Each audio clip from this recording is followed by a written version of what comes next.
สวัสดีครับวันนี้ผมจะพามาซ่อมเตารีดของยี่ห้อฟิลิปนะครับอาการเสียที่ลูกค้าแจ้งนะครับสายงานสักพักหนึ่งไอ้น้ำไม่ออกนะครับเดี๋ยวทำการเปิดเครื่อง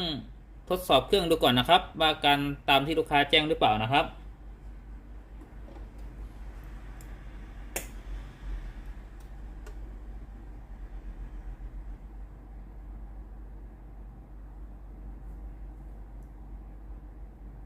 รอเครื่องพร้อมใช้งานก่อนนะครับไฟหน้าเตาหยุดกระพริบก่อนนะครับตอนนี้เครื่องพร้อมใช้งานแล้วนะครับเดี๋ยวทำการกดปุ่มจ่ายน้ำนะครับ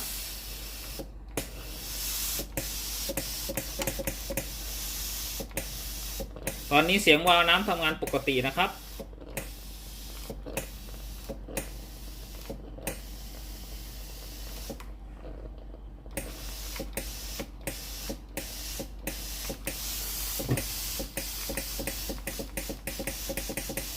มีไอ้น้ำออกปกตินะครับ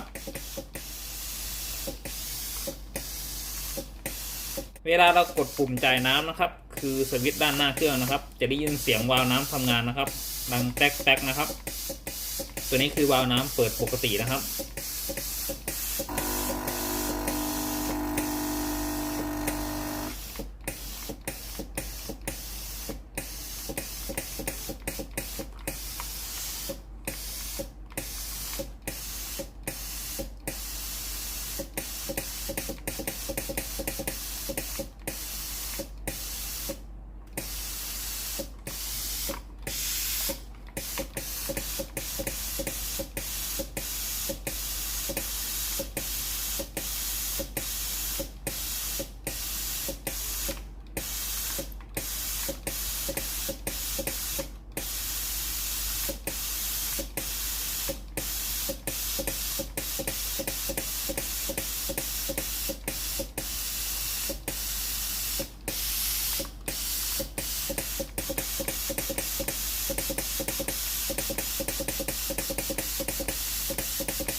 ได้ยินเสียงดังแต๊กๆนะครับ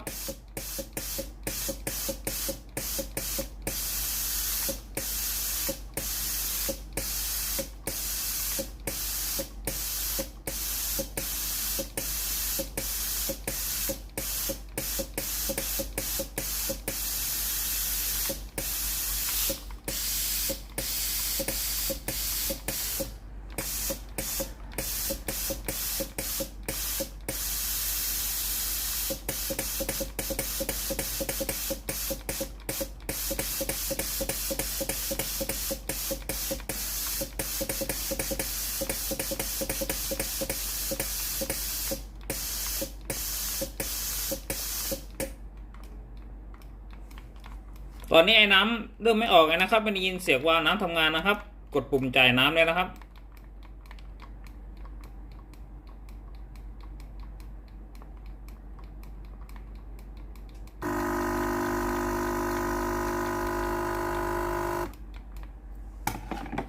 อาการที่เกิดขึ้นข้างต้นนะครับวิเคราะห์อาการเสียได้ดังนี้นะครับ1นะครับในส่วนของตัวคอยล์วาล์วซัดรอบนะครับก็คือในส่วนของตัวโซเลนอยด์วาล์วเสียนะครับ2นะครับก็คือในส่วนของตัวแผงควบคุมหรือแผงบอร์ดนะครับไม่สามารถจ่ายไฟไปเลี้ยงในส่วนของตัวคอยล์วาล์วได้นะครับ3นะครับในส่วนของตัวสวิตช์จ่ายน้ำนะครับตัวนี้ไม่ดีนะครับแต่ผมจะตัดประเด็น1อย่างไปก่อนนะครับในส่วนของตัวสวิตช์จ่ายน้ำนะครับน่าจะไม่มีปัญหานะครับเดี๋ยวผมพาเทสดูระบบไฟนะครับไฟที่มาเลี้ยงในส่วนของตัวคอยล์วาล์วนะครับว่าไฟปกติหรือเปล่านะครับหรือในส่วนของตัวคอยล์วาล์วเสียเองนะ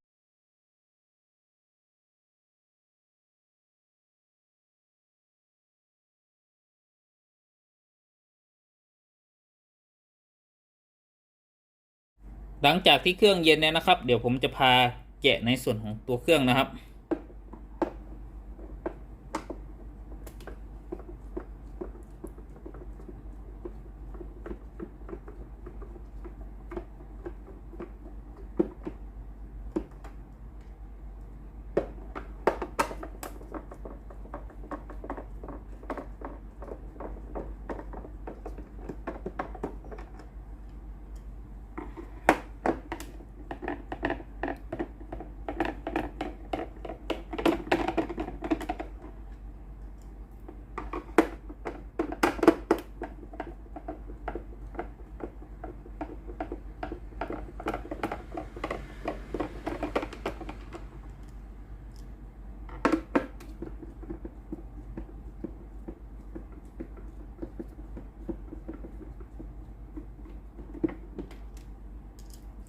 มีน็อตทั้งหมด5ตัวนะครับ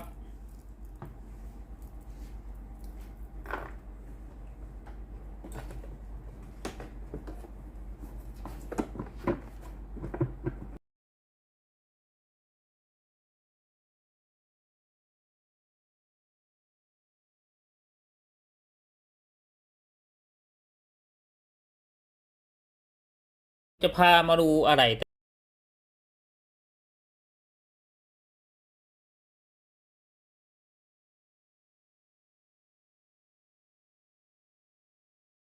น้ำเข้ามาในส่วนของตัวหม้อต้มนะครับ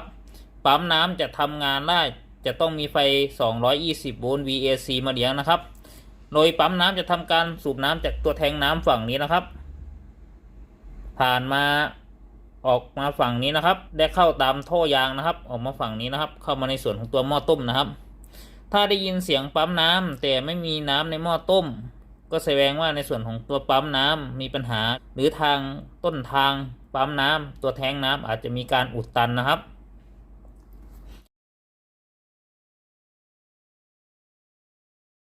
ปิดเปิดวาล์วน้ำนะครับทำงานสัมพันธ์กับตัวสวิตช์จ่ายน้ำหน้าเตารีดนะครับจะทำงานได้ก็ต่อเมื่อมีไฟ220โวลต์ VAC มาเลี้ยงนะครับ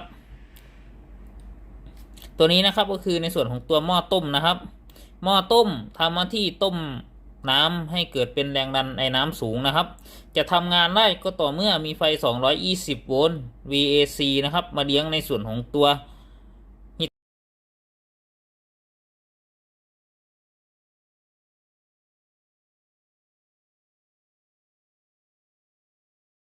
เครื่องนะครับไม่ว่าจะเป็นการจ่ายไฟไปเลี้ยงในส่วนของตัวหม้อต้มจ่ายไฟไปเลี้ยงในส่วนของตัวปั๊มน้ำอิเล็กโทรวาลรวมทั้งฮีเตอร์หน้าเตานะครับอาการที่เกิดขึ้นข้างต้นนะครับ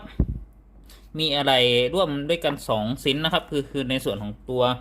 บอร์ดมีปัญหานะครับไม่จ่ายไฟมาเลี้ยงในส่วนของตัวคอยวาล์วนะครับหรือในส่วนของตัวคอยวาล์วตัวนี้ซอดรอบนะครับ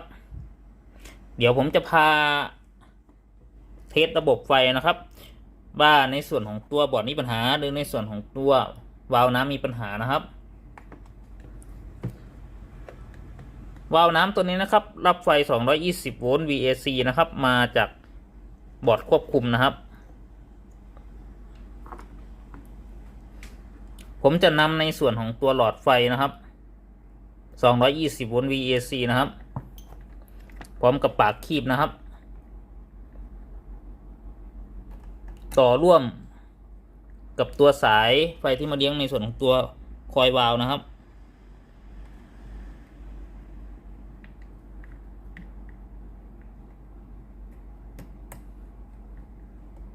เพื่อผมจะได้แยกว่าในส่วนของตัว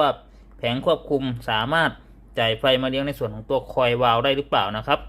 เพราะใช้งานไปสักพักหนึ่งไอ้น้ำไม่ออกไม่ได้ยินเสียงคอยวาล์วทำงานนะครับ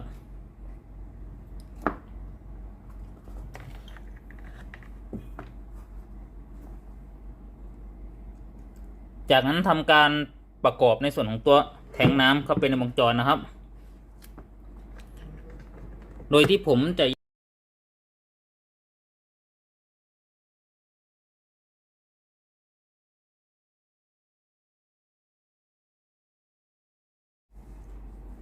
ในส่วนของตัวหลอดไฟนะครับผมจะวางไว้ตรงนี้นะครับวิธีการเทสง่ายๆนะครับในช่วงที่เรากดปุ่มจ่ายน้ำแล้ววาล์วน้ำไม่ทำงานให้สังเกตในส่วนของตัวหลอดไฟถ้าหลอดไฟติดสว่างก็แสดงว่าบอร์ดสามารถจ่ายไฟมาเลี้ยงในส่วนของตัวคอยวาล์วได้ก็แสดงว่าในส่วนของตัวคอยวาล์วเสียนะครับแต่ถ้าหลอดไฟไม่ติดสว่างแล้วก็ไม่ได้ยินเสียงในส่วนของตัววาล์วน้ำทำงานก็แสดงว่าในส่วนของตัวแผงควบคุมอาจจะมีปัญหาหรือในส่วนของตัวสวิตช์จ่ายน้ำตรงนี้อาจจะมีปัญหานะครับผมจะทำการเปิดเครื่องนะครับเมื่อผมเปิดเครื่องครั้งแรกนะครับในส่วนของตัวหลอดไฟจะต้องติดสว่างนะครับในขณะที่เครื่องเย็นนะครับสักพักหนึ่งหลอดไฟก็จะดับไปนะครับ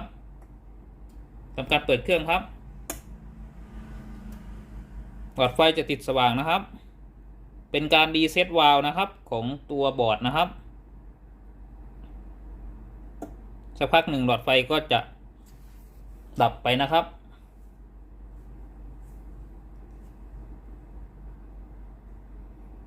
เดี๋ยวรอเครื่องพร้อมใช้งานก่อนนะครับ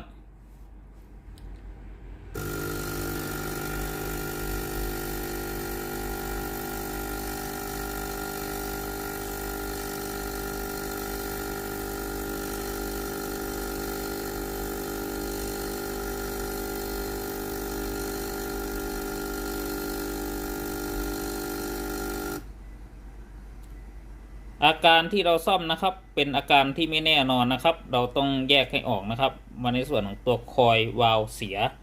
หรือในส่วนของตัวบอร์ดควบคุมเสียนะครับ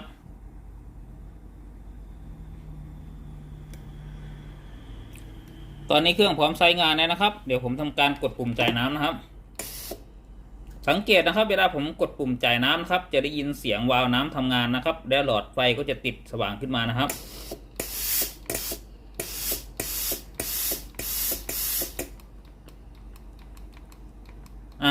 ในส่วนของตัวนี้นะครับหลอดไฟเวลาผมกดหลอดไฟทำงานนะครับแต่ในส่วนของตัววาล์วน้ำไม่ได้ยินเสียงดังเลยนะครับตามภาพเลยนะครับกดปุ่มจ่ายน้ำหลอดไฟติดสว่างนะครับ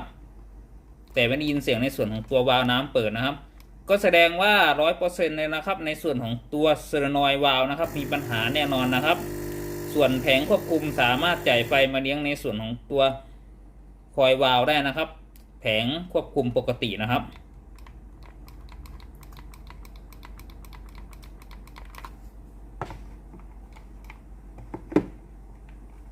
เดี๋ยวผม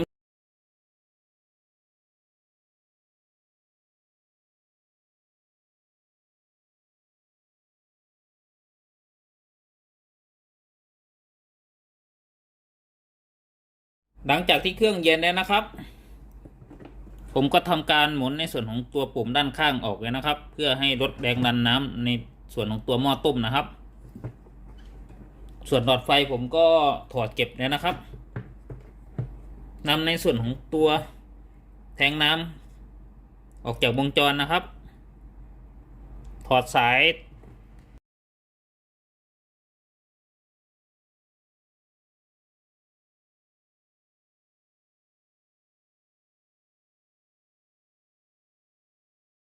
ผมจะพามาเปลี่ยนในส่วนของตัว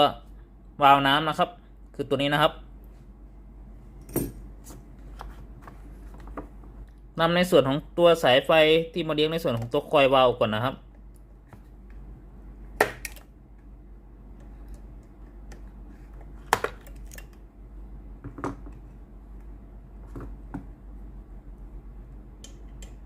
แคมล็อกสายท่อนำออกด้วยนะครับนำในส่วนของตัวท่อยางออกด้วยนะครับที่ติดกับวาล์วน้ำนะครับสายไขควงแบนก็ได้นะครับ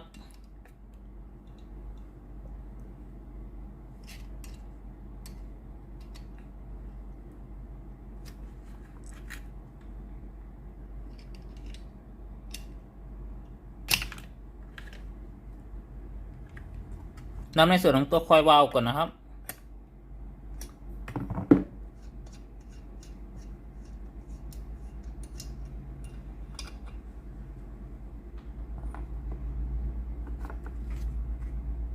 ยางวาล์วเซฟตี้นะครับนำออกด้วยนะครับใส่ในส่วนของตัวปัจแจเลื่อนนะครับหมุนในส่วนของตัววาล์วน้ำออกจากหม้อต้มนะครับ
จะพาวัดเปรียบเทียบนะครับ ระหว่าง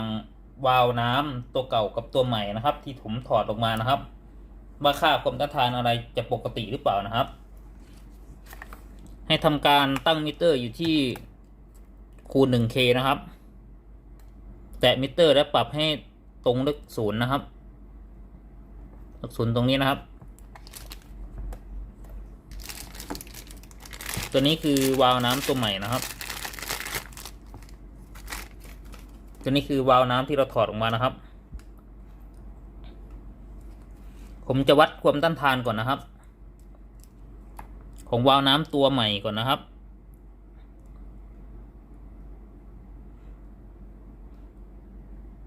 ค่าความต้านทานประมาณ 2K นะครับ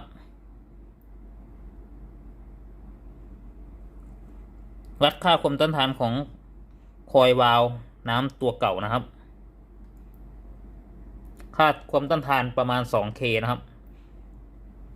ค่าความต้านทานเท่ากันเลยนะครับตั้งมิเตอร์อยู่ที่คูณ 100นะครับหรือคูณ 10นะครับถ้าใครไม่มีคูณ 100นะครับวัดรั่วลงกาวนะครับวัดคอยวาล์วน้ำตัวเก่านะครับตัวนี้ไม่ขึ้นนะครับคอยวาล์วน้ำตัวใหม่นะครับตัวนี้ก็ไม่ขึ้นนะครับ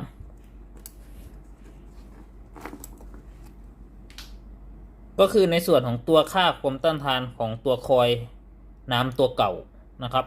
ก็ปกตินะครับแต่เวลาใช้งานเป็นนานๆคอยด้านในมันเกิดความร้อนนะครับและทำให้มันซัดรอบนะครับทำให้มันขาดจากวงจรนะครับเดี๋ยวผมจะพาใส่ในส่วนของตัววาล์วน้ำตัวใหม่เข้าไปในวงจรนะครับ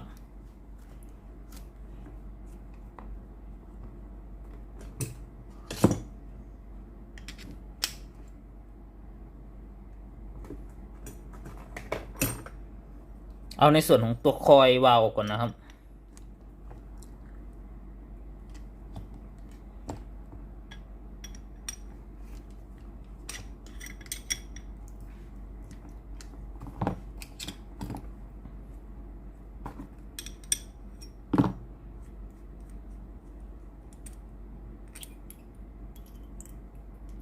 ให้ทำการหยอดในส่วนของตัวกาวล็อกเกลียวก่อนนะครับกันน้ำรั่วนะครับ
ทำการใส่ในส่วนของตัวคอยวาล์วนะครับ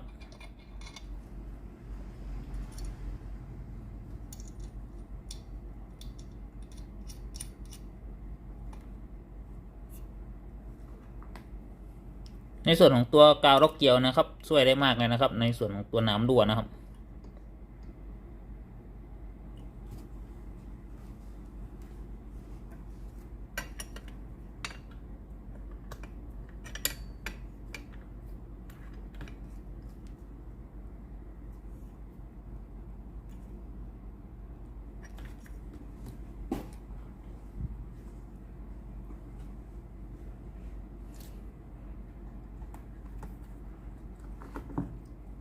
ทำการใส่ในส่วนของตัวสายไฟที่มาเลี้ยงเข้าไปในวงจรนะครับ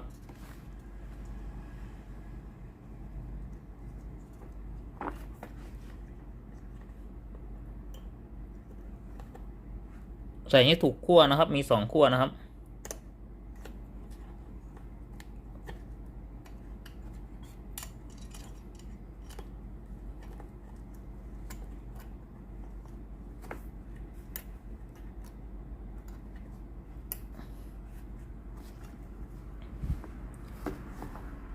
จะใส่ในส่วนของตัวสายท่อน้ำนะครับ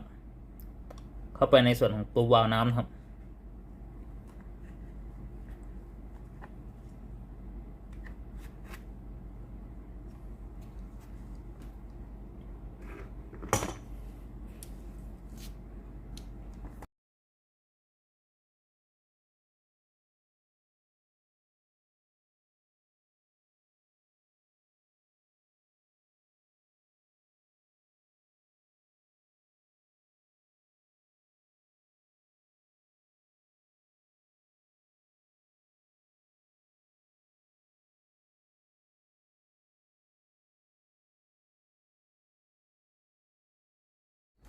หลังจากที่เราเปลี่ยนในส่วนของตัวโซเลนอยด์วาล์วเรียบร้อยแล้วนะครับเดี๋ยวทำการประกอบในส่วนของตัวแทงน้ำเข้าไปในวงจรนะครับ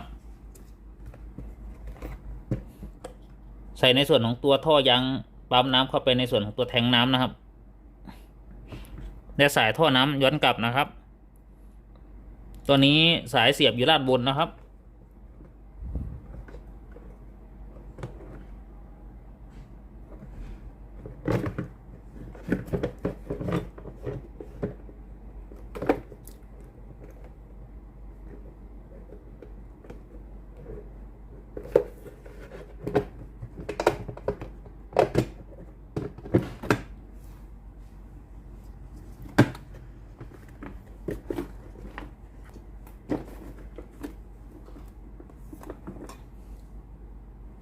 ทำการยึดน็อตนะครับ5ตัว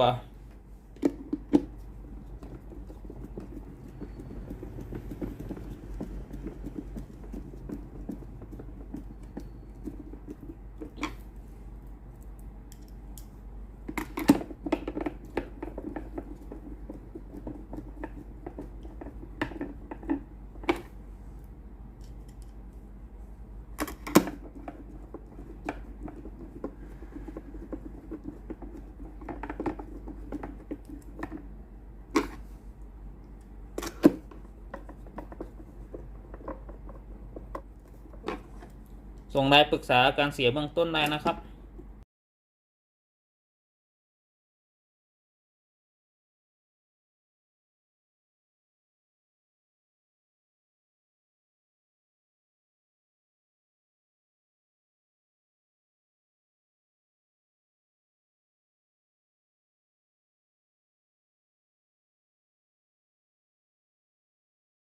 หลังจากที่เราประกอบในส่วนของตัวเครื่องเสร็จเรียบร้อยแล้วนะครับเดี๋ยวทำการเปิดเครื่องลองเครื่องดูอีกรอบหนึ่งนะครับ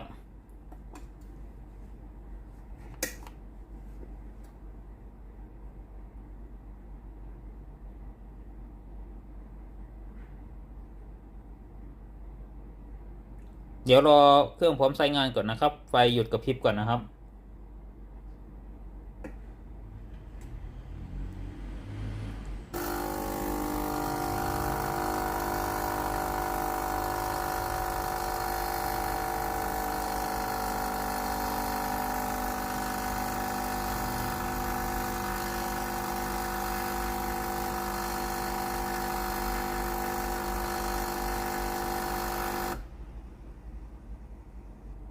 ตอนนี้เครื่องพร้อมใช้งานแล้วนะครับเดี๋ยวทำการกดปุ่มจ่ายน้ำนะครับ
สรุปอาการเสียของเตารีดยี่ห้อฟิลิปนะครับอาการเสียที่ลูกค้าแจ้งนะครับสายงานสักพักไอน้ำไม่ออกนะครับมีอะไรเสีย1ชิ้นนะครับก็คือในส่วนของตัว